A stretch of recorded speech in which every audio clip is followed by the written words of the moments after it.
Nasagip ng kapwa mga mangingisda kaninang umaga ang isang fisherman na napaulat na nawawala kamakailan sa bayan ng Baras, Catanduanes. Ayon sa tanggapan ng MDRRM Baras, nakita umano ng mga mangingisda ang bangka na walang sakay at patuloy na umaandar malapit sa baybaying sakop ng barangay Ginsaana na Binurong Point, Baras. Matapos matanggap ang report, agad naman umanong rumesponde ang tanggapan at kinumpirma ang nawawalang mangingisda na kinilalang si KS Ting, hindi tunay na pangalan, residente ng barangay Putsan at may kasaysayan ng alta presyon o high blood. Bandang alas 8 na ng umaga nang matagpuan ng 51 taong gulang na individual at nasagip ng kapwa mga mangingisda mula sa barangay Putsan at danaw na pauwi na o pabalik na sana sa laot.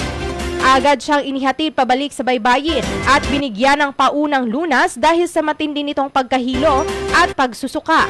Samantala, dinala rin agad ang pasyente sa ospital para sa karagdagang obserbasyon at medikal na pangangailangan.